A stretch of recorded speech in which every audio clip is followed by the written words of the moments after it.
Hello and welcome to the Business of Authority. I'm Jonathan Stark. And I'm Rochelle Moulton. And today we're going to talk about those who can't do teach. Yeah, well, why it's BS. Thank you.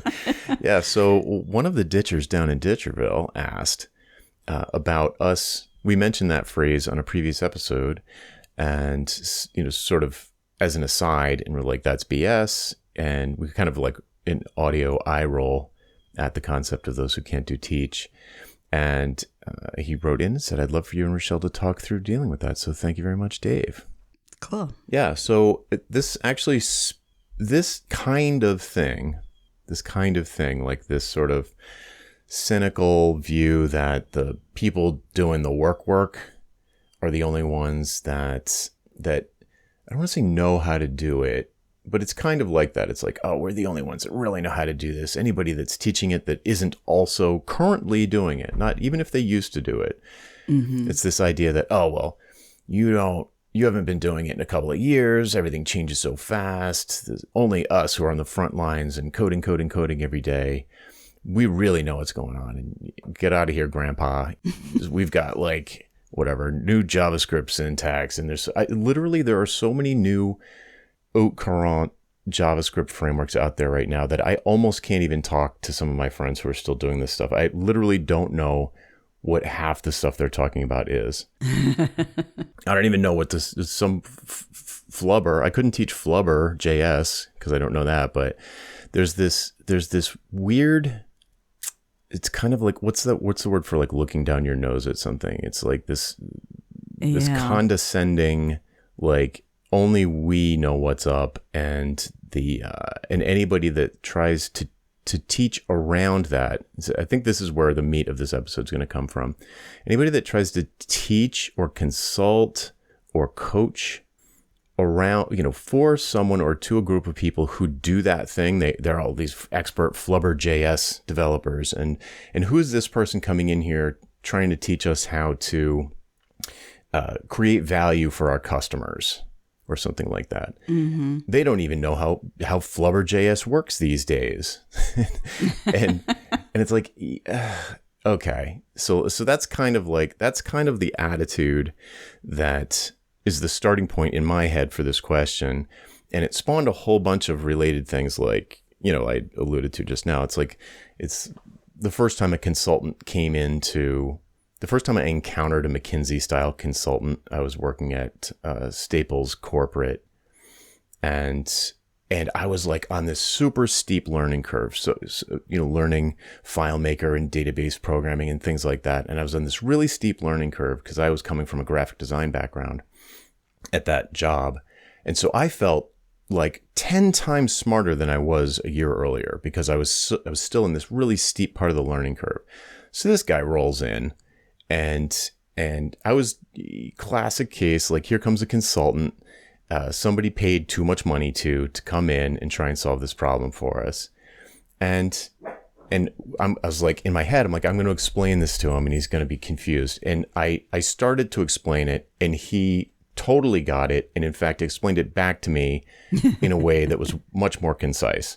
Because he was already past the learning curve that I was on, and he was way up in the stratosphere of how this stuff all worked. And the parallel here is that I was a domain expert in our particular data model or our situation inside of this job. So it's like outside, no one can understand this from outside because we're such special snowflakes and things are so screwed up here. Meanwhile, we were falling into like a typical classic anti-pattern that was so obvious to anybody that had seen. And so even though he wasn't an expert at my job in that company or even the software I was using, the pattern was so obvious to him that he could summarize it back to me better than I could before I could even finish explaining to him. So that really opened my eyes. And why does this matter? I think this matters because if you are, I doubt a lot of listeners are holding on to this, but there can be vestiges of it. If you're holding on to this idea of, if I stop coding, if I stop writing, if I stop, like white papers, if I stop doing sales activities, if I stop doing these things that I do, if I stop doing the activity of my craft, then I will, I can't escalate, I can't elevate my altitude of involvement by going to something more strategic, because then I'll get rusty. I'll start to lose my edge, and I won't be able to give good advice because I'm not typing semicolons every day like a software developer might think. That is an extremely limiting belief, which I feel like is at the root of this question, not of the idea that those who can't do teach, but at the root of the question, I think, is that fear that you'll get rusty and your consulting or teaching or coaching or whatever it is that you want to move into will become less and less effective over time.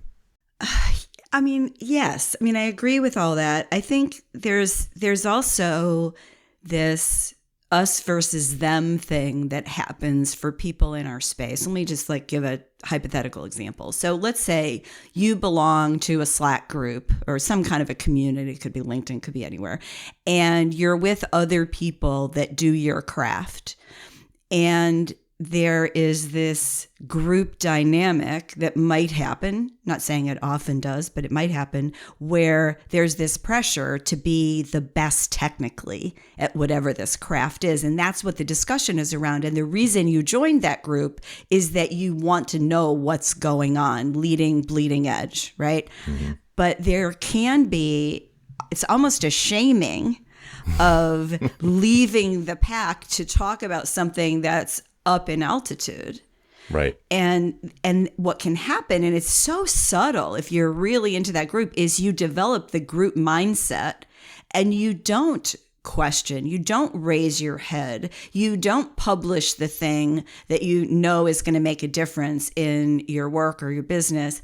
And if you do publish it, you publish it 6 months or a year later than you would have. It's like it's this creation of an us versus them.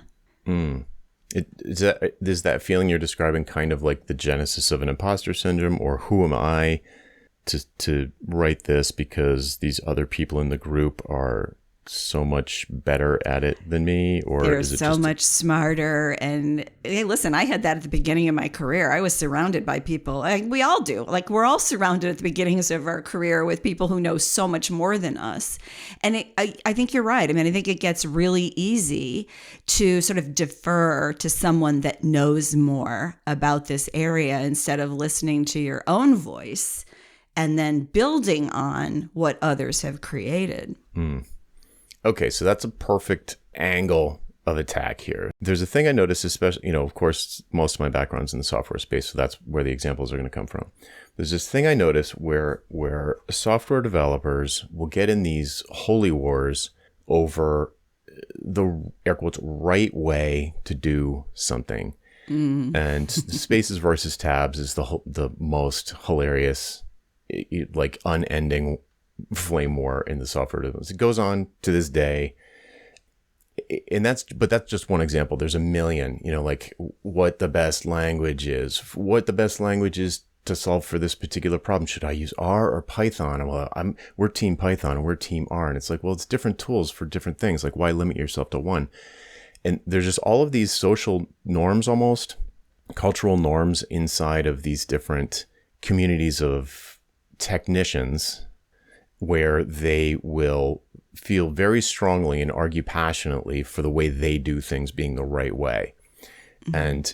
And that there's you could call it a craftsmanship kind of thing, where it's no, that's not how you hang drywall. This is how you hang drywall, whatever.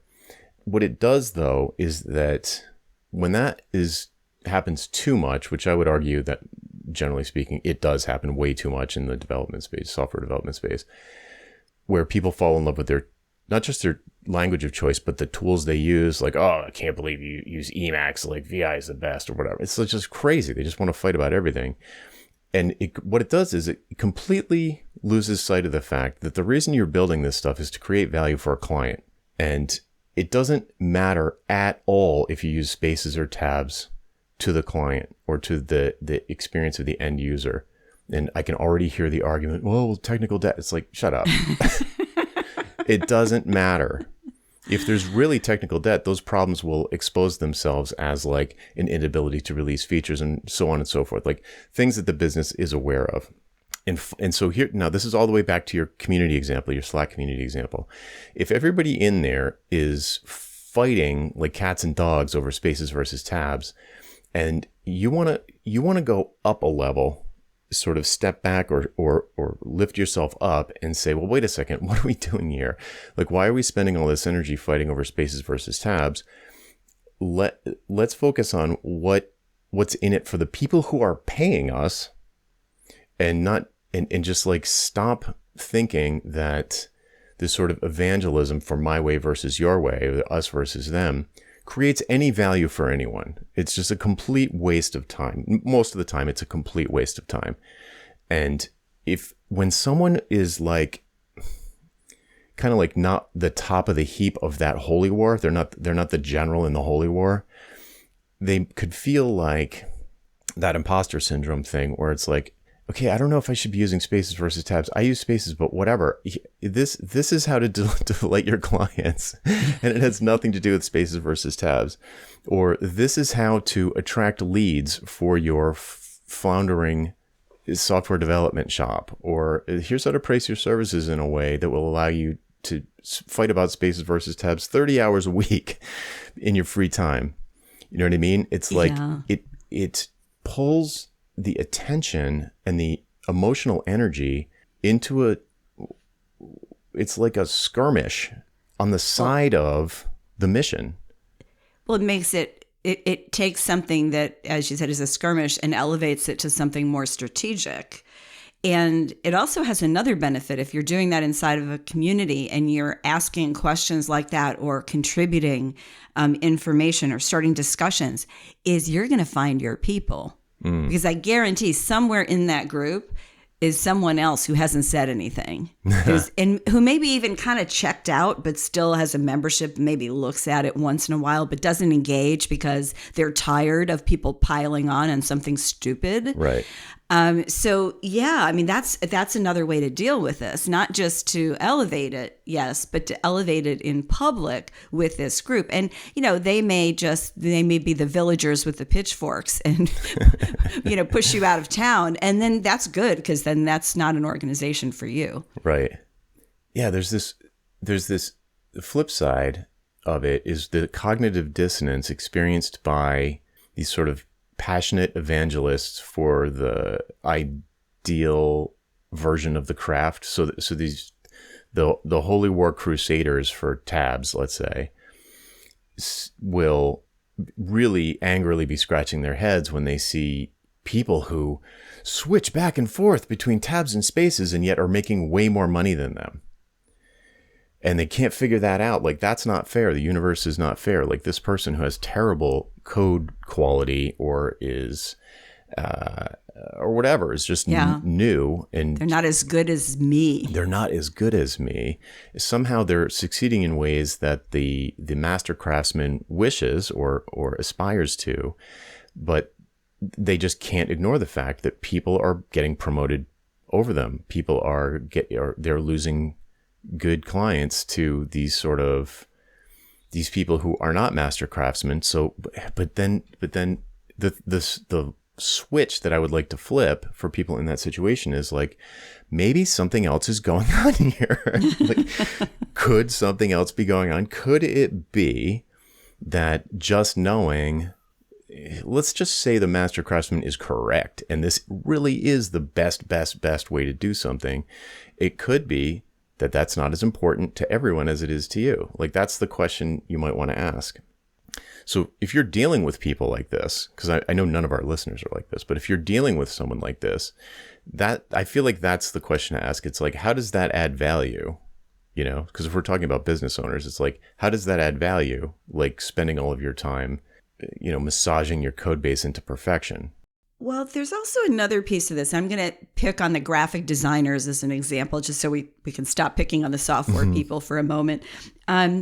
Imagine someone in the graphic design space who is all about fonts and, you know, a certain kind of font and the beauty of fonts, and maybe they create their own and they license them.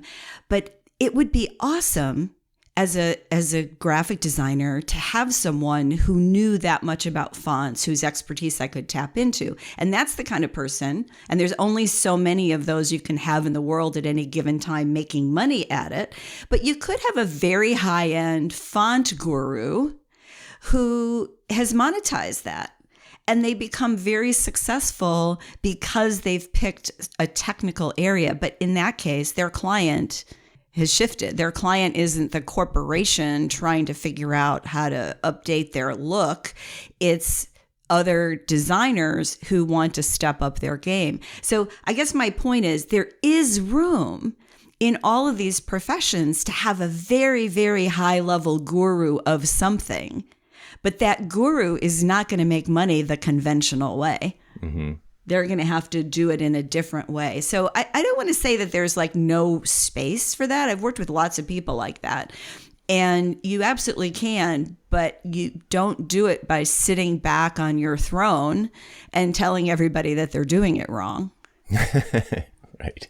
Well, I feel like in the context of this question in this episode, that there would be font designers out there who would be, slings and arrows at this person who maybe isn't consciously positioning themselves as a guru, but has ended up the de facto guru for a particular audience when it comes to typography.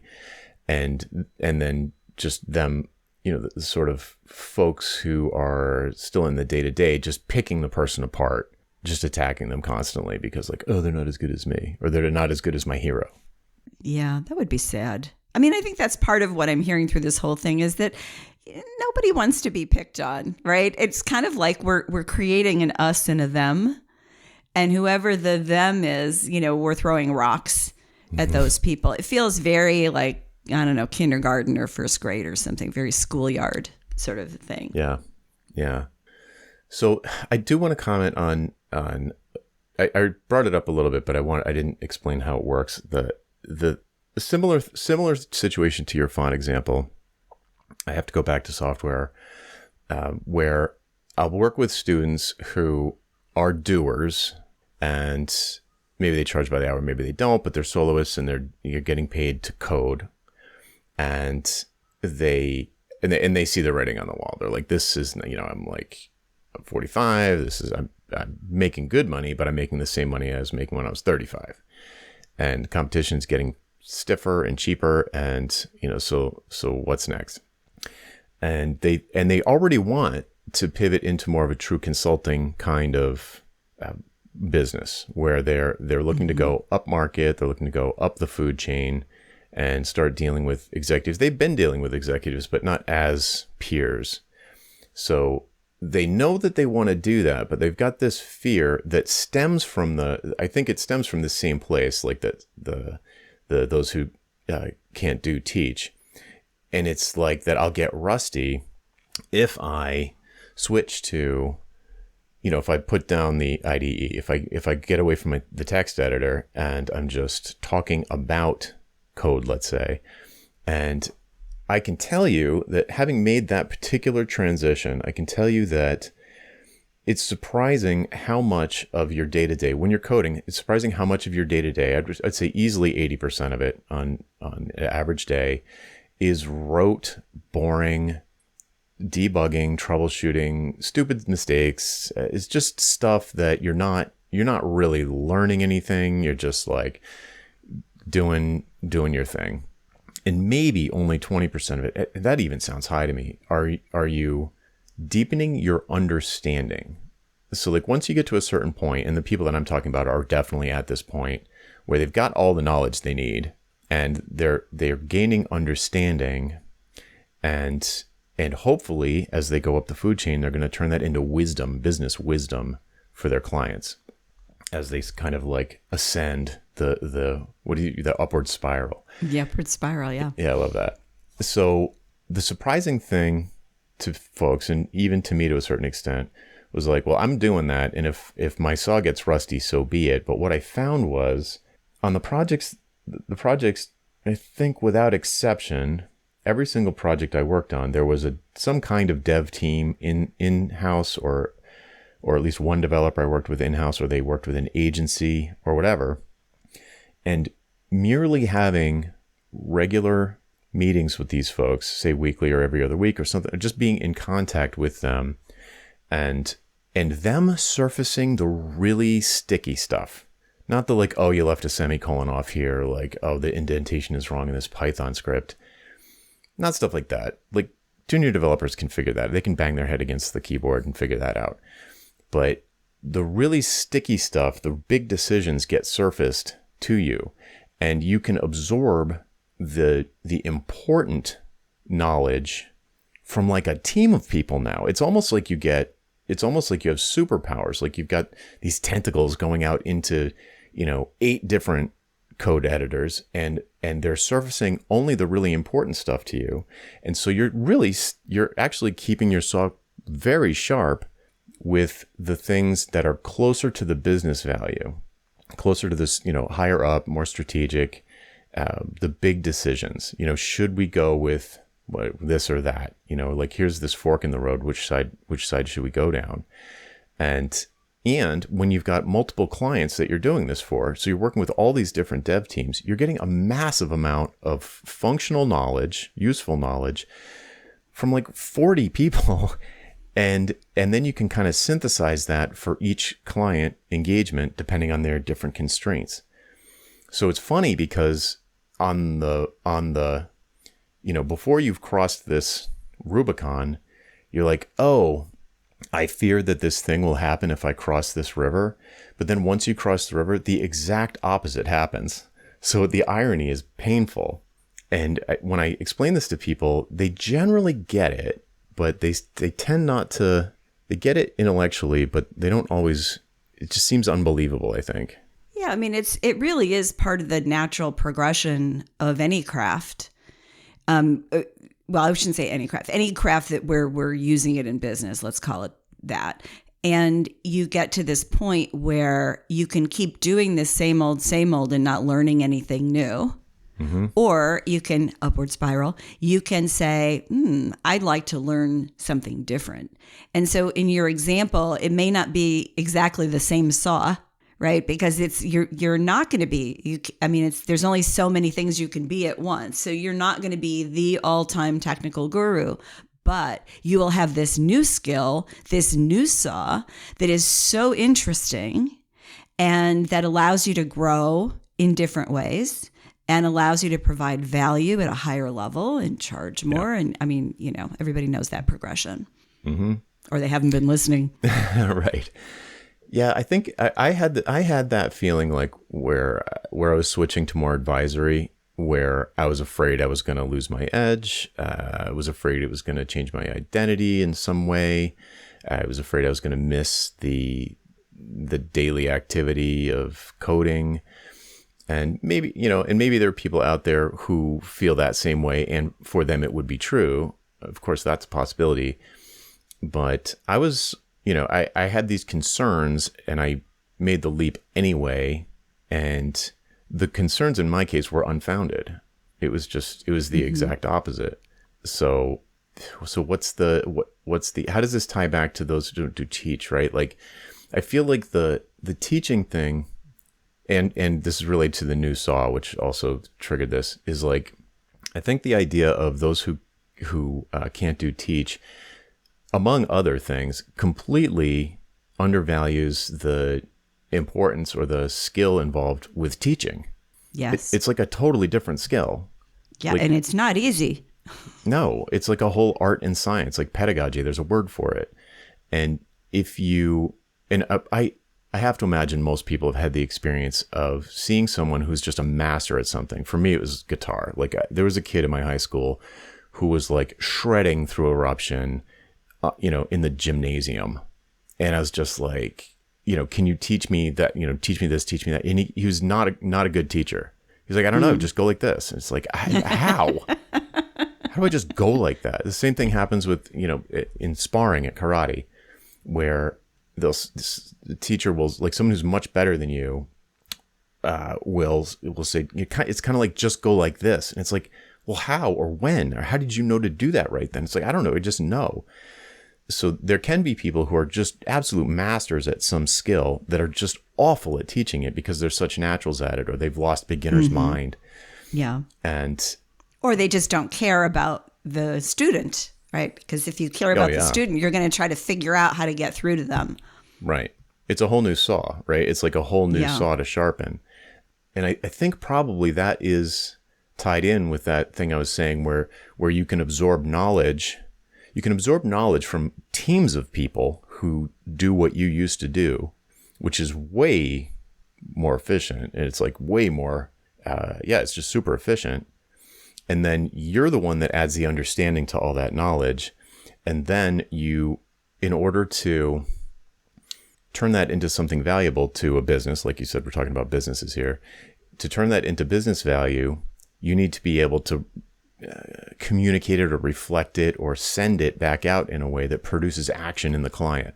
They make a decision that is beneficial based on your advice. So that skill right there that was my new learning curve. So like one, go ahead. It's a functional area, really, when you think about it. I think about my own progression in consulting, and I started out having to learn like the technical thing on what I was consulting. And that was so fascinating for quite a while. And then it's like, oh, okay, well, I don't want to do 5 more of those. What do I learn next? And then I learned what I call consulting skills. How do you have a conversation? You could argue that's selling, but it's also consulting, because the quality of that conversation is directly related to the quality of the transformation that you produce with the client. So how do you have those conversations? How do you have difficult conversations in the middle of a project? How do you work with a team behind the scenes? How do you deal with what happens when a client team member goes off the rails? What do you do? Like all of those things. And then, if you're the sort of a typical consultant, you come, with 3 options, right? How do you help them evaluate those options in the way that's best for them so they get the best outcome possible with the constraints of the systems that they have? Like that's a whole thing. That takes years to finesse that. Yeah. But it's, if you're inclined that way, it's really fun. It's really interesting. You can see the impact. You make a difference every day. But I don't want to say if there are people who's like really just love the technical, and that's okay. Do that, but you won't be able to have, in most cases, you won't be able to have the influence and the impact that you can when you rise up and start that upward spiral where you can help more people in a deeper way. Right. Yeah. I have one student who is the most conscious of this progression of anyone I've ever met, even more than me, that's for sure, where he was a developer and then he noticed that he was just getting told to do stuff, and it's like, well, who made that decision? And he'd say, well, this isn't how I would do it. And they said, well, that decision was already made. Well, who made it? Well, the designer. Okay. So then he turned into a designer. He's like, I want to have influence over these decisions to have a bigger impact. And then again, the designer was getting handed stuff. Well, who decided that? Sales. All right. Put me in sales. And just had no ego around his identity. He just wanted to have a bigger influence on the outcome. So instead of, and every developer either is like this or knows someone who's just raging about being told to do the wrong thing and just do it. It's painful. It happens all the time. And it's true. They are often told to do the wrong thing.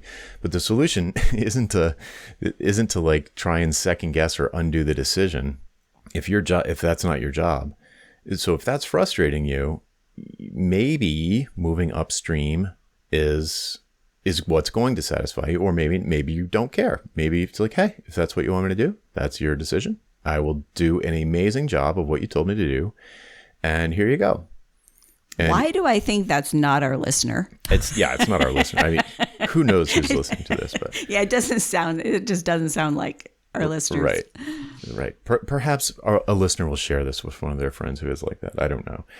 But the impact word is really resonating with me. It's like,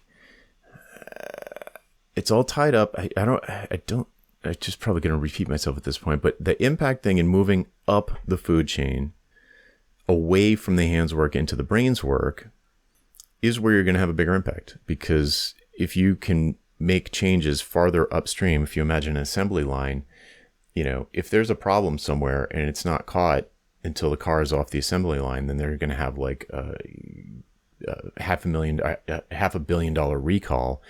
So if you made a mistake way up the beginning of the assembly line, if you're making decisions way at the beginning of the assembly line, they're going to have downstream effects farther down the assembly that can have huge consequences, both positive and negative. But it does mean that you're not riveting doors onto a car anymore. So like you might be great at that. You might have been the best door riveter ever invented. But if you want to have a bigger impact, it's not going to come from you doing a better, at a certain point, it's not going to come from you exceeding spec on riveting the door together. At a certain point, if you want to have a bigger impact and of course create more value and therefore make more money, it's moving up the assembly line, to management or to sort of entrepreneurial level, strategy level, going solo, design, like here how assembly lines should be designed and selling that idea, architect. Yeah. It's really all part of this process. I mean, the original question was, how do I deal with this? Right. Where sort of he didn't say it this way, but it's sort of like my best skills are being denigrated in this community. And then, one of the answers for that may be that that's not the right community. Right. Sure. And you leave. But yeah, I think every technical community has some people like that. Mm-hmm. It's not just developers. Writers have them. Graphic designers have them. Consultants have them. I've worked with people who, didn't respect the fact that I was really good at selling something that they did. But I knew, I used to have a rule that I needed to know at least 50% about what it was I was selling in order to sell it at a high level. But I like to know 80. Like I was more comfortable when I knew 80. Right. But as long as I knew 50, and I had people who knew 100% or 95%, and they would just like look down their nose at me like, oh. But then I would sell a $5 million assignment and they'll be like, oh, okay. Yeah. So you have to, those are environments that can be toxic.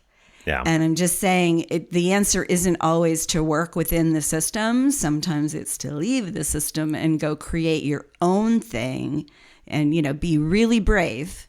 Because it is a brave act to do that. Right. It's to be really brave and to leave and go forge something with some other people who think like you do or on your own.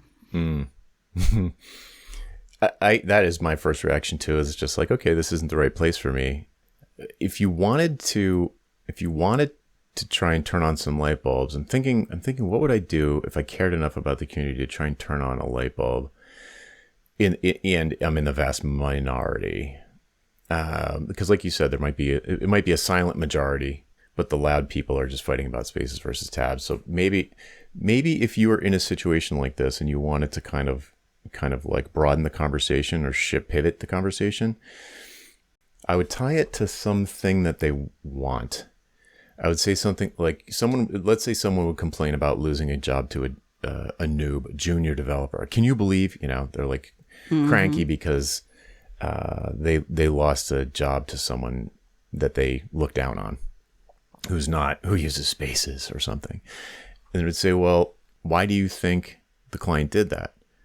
And kind of like I would try and tie up pain because from where I'm sitting, what's happening is they're trying to make things better for themselves. Because I think genuinely, people who are, I don't want to use the word fighting, debating the best practices of their craft.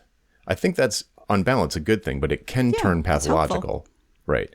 So it turns pathological when folks are doing it in a way that causes their business or livelihood or just quality of life to suffer. So I would probably, if you're listening to this and you're in a situation like this and you care to broaden the conversation, I would probably ask questions around the frustration of, can you believe that these junior developers are getting promoted? And it's like, well, why do you think that is? Why do you think that might be? And it can't just be that the bosses and the clients are stupid. Mm-hmm. There has to be something else going on. It's like, what if something else is going on there? What if, dear friend, the clients don't care about spaces versus tabs. And that's all we talk about 24 hours a day or whatever, arguing the best practices of the craft. And as I'm saying this, it sounds fruitless, but if I were going to try and do it, that would probably be the way I would go about it. Yeah. I mean, yeah, I'm thinking back to a room I was in once quite a few years ago, and there were about 20 people, and we were all talking about this client who had just merged with another client, and I guess I'll say we, but I was new to it. I didn't know the organization. So we were trying to figure out like, what's the strategy? And there were partners and sort of directors, which were like partners, but older. And I was sitting there listening because I was new, and I'm listening to what everybody's saying, and they're just raking the clients over the coals. You would think these were the dumbest bunch of people that ever walked the earth. And kind of without thinking, because I sort of got to the point where like, this is enough. I just said something like, what if we didn't talk about the clients this way? What if we thought of them as trying to get to be that they're on this kind of noble quest? And it's not like they were a non-for-profit, but they were trying to sell something. They were very well known. It was a big company. I said, what if all these people are actually doing their best? What could we do to help them? And I'll never forget, because it was actually at Anderson. So I had just joined them. And after I sold my firm to them, and like, I was a little bit oblivious to some of the politics, which I found out about later, but it immediately changed the room. And there were two people who happened to be powerful people in the room. They had a lot of clout, who said, yes, let's focus on that and let's flip this.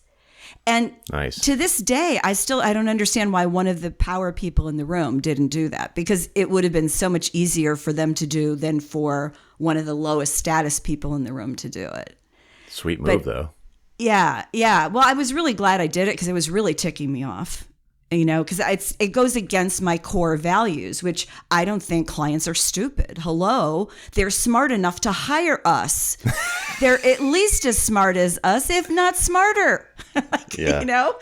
So anyway, I'll get off my high horse. But I guess the point is that there is a way that you can do that, and sometimes it's really worth doing, and other times, an exit from a toxic situation is a better choice. But, just sometimes step forward and do it if you care enough about what's happening. You just triggered this idea here. Let's say it's true. Those who can't do teach. So what? Like, why is that? Because the whole time we've been talking about this, in my mind, I'm sort of like refuting it. But let's say, what if it's true? Who cares? Because teaching's a different skill. So, and the reason this just popped into my mind, because as you were talking about that, I sort of got the Tiger Woods coach, or like Michael Jordan's coach. Mm-hmm. Some top performing athlete, they have a coach who is not top performing. Yeah. and we said already that teaching, there's an art and a science to teaching, and being able to produce action in the listener. That is really hard, and it has nothing to do with spaces versus tabs. But let's just say it's not an insult. It's like those who can't do teach. It reveals more about the person who's saying it than the person who they're aiming it at. But the person who they're aiming it at, like a lot of times, teaching is really a lot like holding up a mirror. So this is especially true in coaching. I don't know how much about if you consider that a subset of teaching, but a lot of times, it's just having a sounding board. This is true with mentoring relationships, parental, in many, many cases, at least the way I do it. It's like, this is interesting. Let me just reflect this back to you. Does that seem like the right behavior? Or does that seem like the right way to think about things?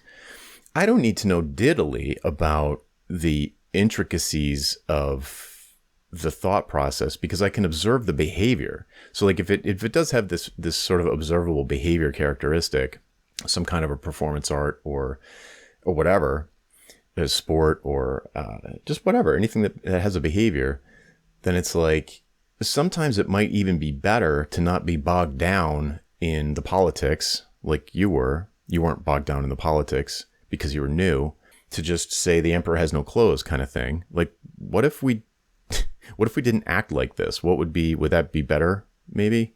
Yeah, that's a classic consulting coaching question. Right. It would be funny. It would be funny to say, like, you could flip it and say, well, those who can't teach do. It's the same. Right. It's the same knock. It's the same power dynamic. It's like, so if someone said that to you, it'd be like, yeah, and you have to do because you can't teach. I kind of like flipping it like that. Yeah. I mean, because I just think teaching, sort of when somebody says that word, I first think of like teachers in school. Right. And we all have favorite teachers who saw something in us, or we have the ones that, were terrible. And then we sought out ones who were better.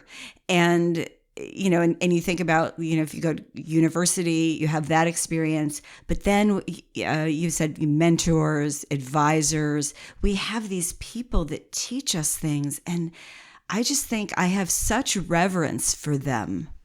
The people who taught me some of the best lessons, like years ago, I think of them almost every day. No kidding. Because of something that they taught me, and it's valuable. And that person, that teacher, even if they don't call themselves a teacher, they leave an imprint on all the people that they help. And it's really, that's why I revere them. I really do. Absolutely. Yeah. Like, who has a bigger impact than a teacher? Yeah. Right. Exactly. Like, if that's what you want. All right. As soon as we hang up, I'm gonna tweet those who can't teach do and see what happens. I love that flip. A Starkism is born. Oh, so you heard it funny. here, people. That's the kind of stuff that makes me laugh. Cool. Okay. I feel like we've certainly made our point. Is there anything else that we should say before we wrap? No. I really had to think about it. I'm looking at the notes I was taking as we're talking. I think we hit it. All right, folks. That's it for this week. I'm Jonathan Stark. And I'm Michelle Moulton. And we hope you join us again next time for episode 300 of The Business of Authority. That's right. See you then. Bye-bye.